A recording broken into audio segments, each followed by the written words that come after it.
সুপ্রিয় দর্শক মণ্ডলী, আসসালামু আলাইকুম। সবাইকে ঈদের অগ্রিম শুভেচ্ছা। আজকে হলে গিয়ে 29 রমজান এবং ঈদের একদিন বাকি আছে যা বোঝা যাচ্ছে। এখন যে বলবো সেটা হইতেছে ঢাকা শহর পুরা খালি। শেষ কবে এরকম সুন্দর সিমসাম টিপটপ ঢাকা শহর দেখছে আমার একদমই মনে নাই। মনে যদি করতে হয় তাহলে ওই যে 2019 সালের কোভিড-19-এর কথা মনে পড়ে যাবে। বলতে না বলতেই আমার বাপে যে গাড়ি ঘুরে কোন দিকে যাইতে আছে, ও তরমুজ কিনবে বুঝছি। আচ্ছা যাই হোক, যাই বলতে আসছিলাম, ঢাকা শহরে কিন্তু মোরা একসেরে একদম মানুষ নাই। তো মোরা ঘুরতে আসি, কিন্তু মানুষ না থাকলেও কী হইবে ভাই, মুরগির তো অভাব নেই, মুরগি আছে। এই দেখতে দেখতে মুরগির সামনে চলে আসি। এখন এই মুরগি কিনতে দেখি পিছে পিছে কিছু মানুষ চলে আসছে।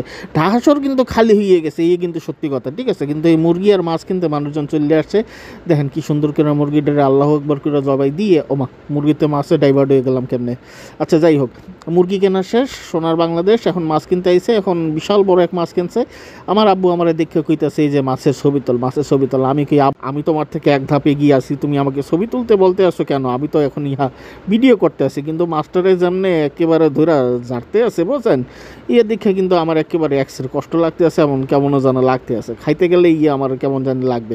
ওই যে দেখেন আরেকজন কি করে, এই লেগে শিং মাছ, এই বেটার করে বেটা কি করে, হাত দিয়ে টিপে টিপে মাছের মাথা ভাঙ্গে ফেলাইতেছে। কি অবস্থা, মানে কি একটা বিতিকি ছিঁড়ি অবস্থা। যাই হোক, আমার মাছটারে এখন সুন্দর মতন আল্লাহু আকবার করে জবাই দিয়ে দেবে।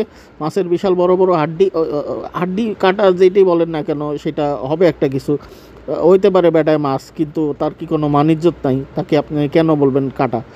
তাদেরও তো হাড্ডি আছে। হ্যাঁ, হয়তো এরে ভাই হিতে সব এর করে খুললে দিতে আসো। বেটা এই আনসেন্সর জিনিস, এই যে আমার আব্বু চাই রয়েছে কেমনে। কষ্টের ব্যাপার হইতেছে, মুই কিন্তু কইতে পারি না কী মাছ। হ্যাঁ, আপনারা যদি কেউ জানেন এইটা কী মাছ, আমারে কিন্তু অবশ্যই কমেন্টে জানাইয়ে দেবেন। আমার আব্বু অবশ্য বললে দিছিল যে কী মাছ, কিন্তু আমি ভুলে গেছি বুঝছেন। যাই হোক, আঙ্কেল এখানে মাছ কাটতে থাকুক, আমি একটু সামনের দিকে দেখি মানুষজন কি, ওমা মানুষজন দিয়ে আমার দিকে চাইয়ে রয়েছে। কি ভাই, সার্কাস দেখতে আছেন?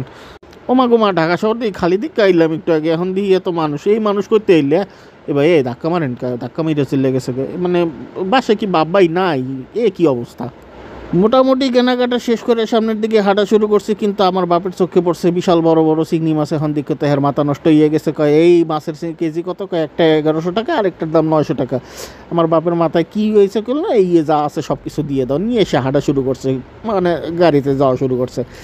এখন সুন্দর মতন সে সামনের দিকে তাকিয়ে তাকিয়ে গাড়ি চালাইতেছে, কিন্তু তাই মনে মনে কি খোঁজে তো মুই জানি। সে বাঙ্গি খুঁজতেছে, বাঙ্গি এই যে দেখেন চাই কেমনে ভাই, আমি তো আমার বাপের চিনি। বলতে আছে যে আনারস কিনবো, কিন্তু সে যদি একবার আনারসের নাম করে যদি গাড়ি থেকে বাইরে হয় ভাই, বিশ্বাস করেন ভাই, আবার বাঙ্গি কিনবে। বাঙ্গি কিনে তারপর বাসায় ঢুকবে, আব্বু প্লিজ বাঙ্গি কিনো না, বাঙ্গি শেষ রমজানের দিন কিন্তু এইভাবে নির্যাতন টর্চার করা একদমই ঠিক না। হ্যাঁ, বাঙ্গি কিনো না, বগুড়ার দইয়ের গাড়ি দেখা যায় না, গাড়িও কেনা লাগবে না, মানে দইও কেনা লাগবে না। কিনতে গেলেই তো তুমি এখন বাঙ্গি কিনবা, আমি জানি।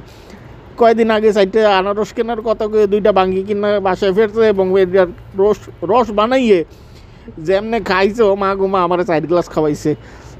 কিন্তু ঘটনা তো দেখে মনে হইতেছে বাসায় যাইতেছে। আলহামদুলিল্লাহ, বাসার সামনে সিএনজি পাম্পের মধ্যে সুন্দর মতো গাড়িটা ঢুকাইয়ে দিচ্ছে। বলছিলাম আব্বু খিদে লাগছে, সে আমারে না খাওয়াইয়া গাড়িরে গ্যাস খাওয়াইতেছে। ভালো ব্যাপার, কোনো সমস্যা নেই। যাই হোক, সবাইকে অগ্রিম ঈদ মোবারক, আসসালামু আলাইকুম, বাই।